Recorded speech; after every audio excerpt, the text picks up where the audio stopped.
Oyster! Okay, I'll be honest, that's one of those video stats that sounded a lot better in my head, but I've committed to it now. Hello, my fellow hunters, and welcome today as we talk wilds. I know, isn't that a surprise? Very different from usual. We've not done that a lot or in a while. Okay, no, what we haven't done in a little bit is looked to what is yet unrevealed, the mysteries that lay deeper into the Scarlet Forest and every other as of yet unrevealed locale. There is a lot clearly going on in this game, and the bit that we have been fortunate enough to play ourselves is but the tip of the iceberg. But what lurks beneath the waves? That's what I want to focus on, and more specifically, are we going to get a new monster? So what do I mean by that? Well, it's obvious, a new monster. A new monster. How many ways do I need to say this? You know what I'm saying? Okay, fine, I'll explain. What I am getting at is, well, thus. Once upon a time, a long time ago, I got Monster Hunter 1, sat down on my PlayStation 2, gave it a play, fought a Yankutku, ooh, bird wyvern, fought a Ravalos, ooh, flying wyvern, and that's pretty much it. You kind of seen them all at that point.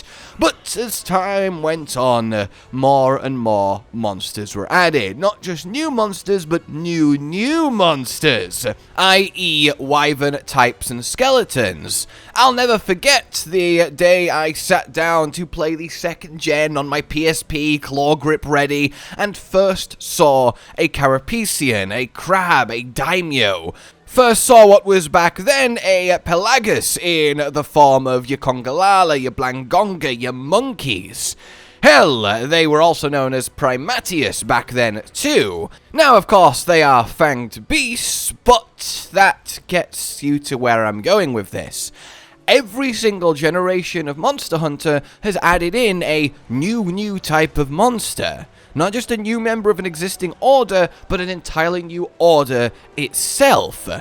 Except for the 5th gen. Okay, there's a couple caveats that we'll get to, but generally speaking, we had the 4th gen that gave us the snake wyverns in Najarala. It gave us the spiders, the temnocerans in the form of Nursilla, and it gave us the amphibians in Zamtrios and Tetsu. Hell, it also technically gave us the first proper Neopterans. Yes, we had Queen Vespoid before, but getting Celtis and Celtis Queen to really kick off that class alongside ultimately Atalkar, your bugs, was a big deal.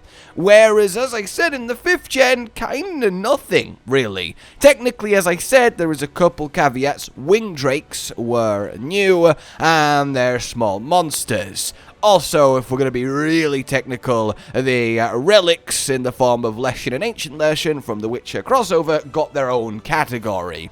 Then you have the kind of, it's not a new type of wyvern, but it's sort of a new way of doing that wyvern we've never really seen before.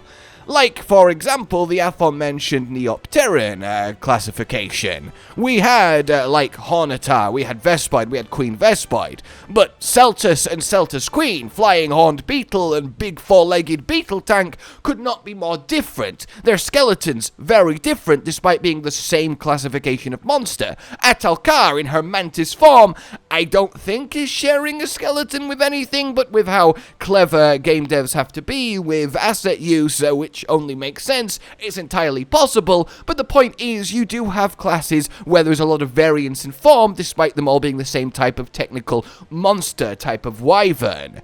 And I think world's best example of that was giving us the sort of Toby Kadachi, the Odogaron, the sort of live four-legged dog-esque look that we got popularized there, that then led to Lunagaron, and so on and so forth. So in the world where we got like a full-on lobster monster with that classic look, the pincers, the curly tail reaching back, and they made it a Carapacian, yes, it would be, oh, it's not a new type of monster, but it would be unlike anything we've had before, a look unlike anything we've had before, and I think that would kind of count, really, right? And we have something like Chatacabra, who again, I would die for, who is a new look for an amphibian, but he's also clearly using the garangome skeleton, so it's not like a new look for the game.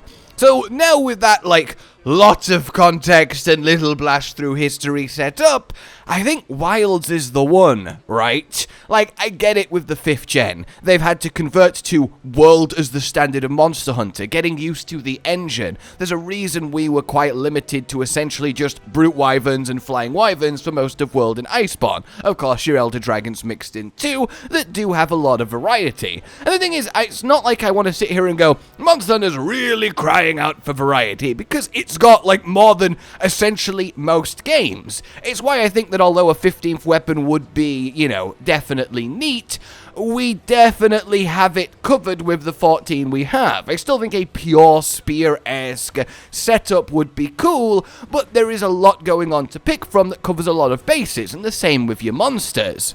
But I will never not crave entirely new takes based on entirely new creatures that we've not seen monsterfied before. It's my favourite part of the entire, well, series. That ecology, how they really do draw from real life, how you can see it, doing the documentary type stuff and really digging into it. It just makes me happy, and it's really what made me fall in love with this game. So getting more and more of that is always going to be, well, top of the list for me.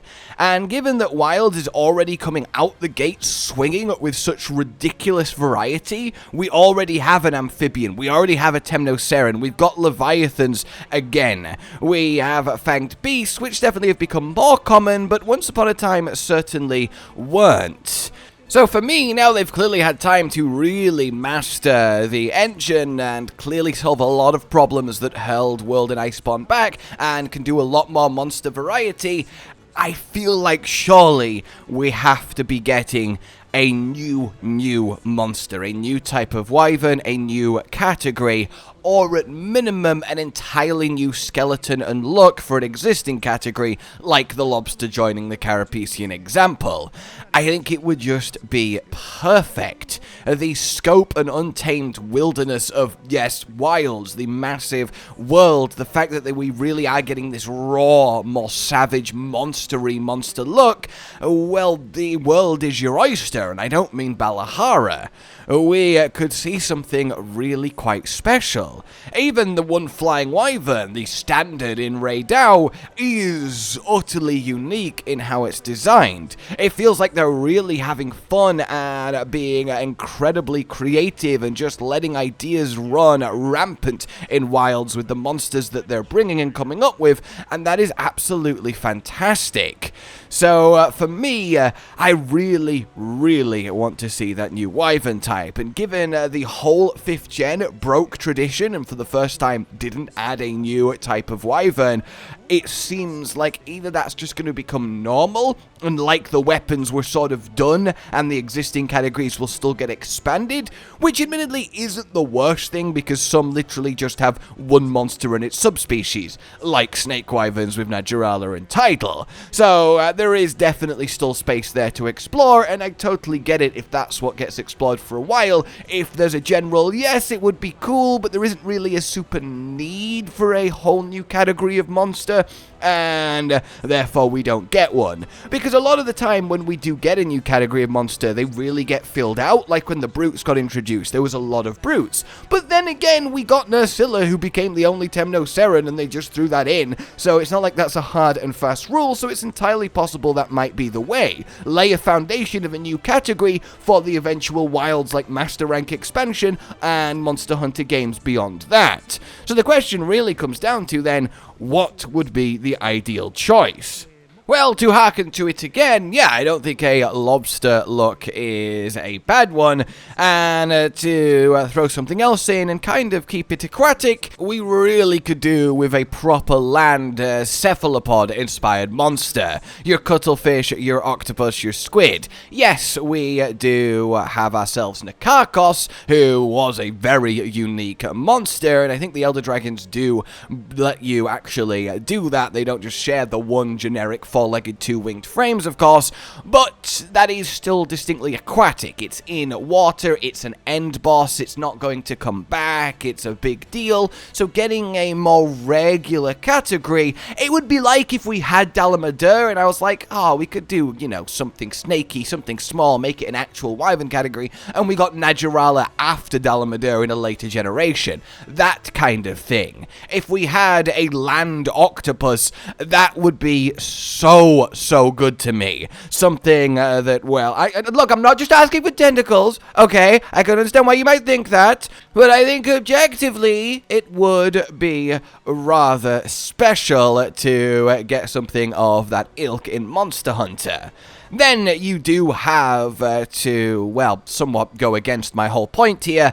If we're just going to expand existing categories with variety, your Neopterans are everything. They are the insect monsters. You can't really have a standard look for insects. Obviously, there's a bajillion beetles, and so on. You could just keep redoing Celtas, making it bigger, harder, more endgame, an Apex version, and so on.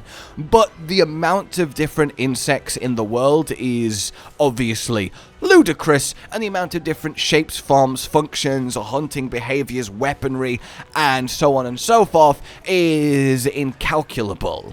So we have a situation where we do have an order that you could go crazy when it comes to new monster types and the kind of things that we could fit in there, and that would be amazing. Honestly, it's a shame to me that Praying Mantis has been essentially used well. Obviously, Atalkar is lovely, but almost then wasted because it's a final boss we'll probably never see again, and I would love to have mantids as just a category of monster, right? Like, I feel like there's so much potential to take some iconic insects, give them a monster version, and have a Monster Hunter game, a new one, a new gen, that we get like 10 new Neopterans, and they're all 10 distinct different insect bodies that we recognize, monsterized, like, oh my god.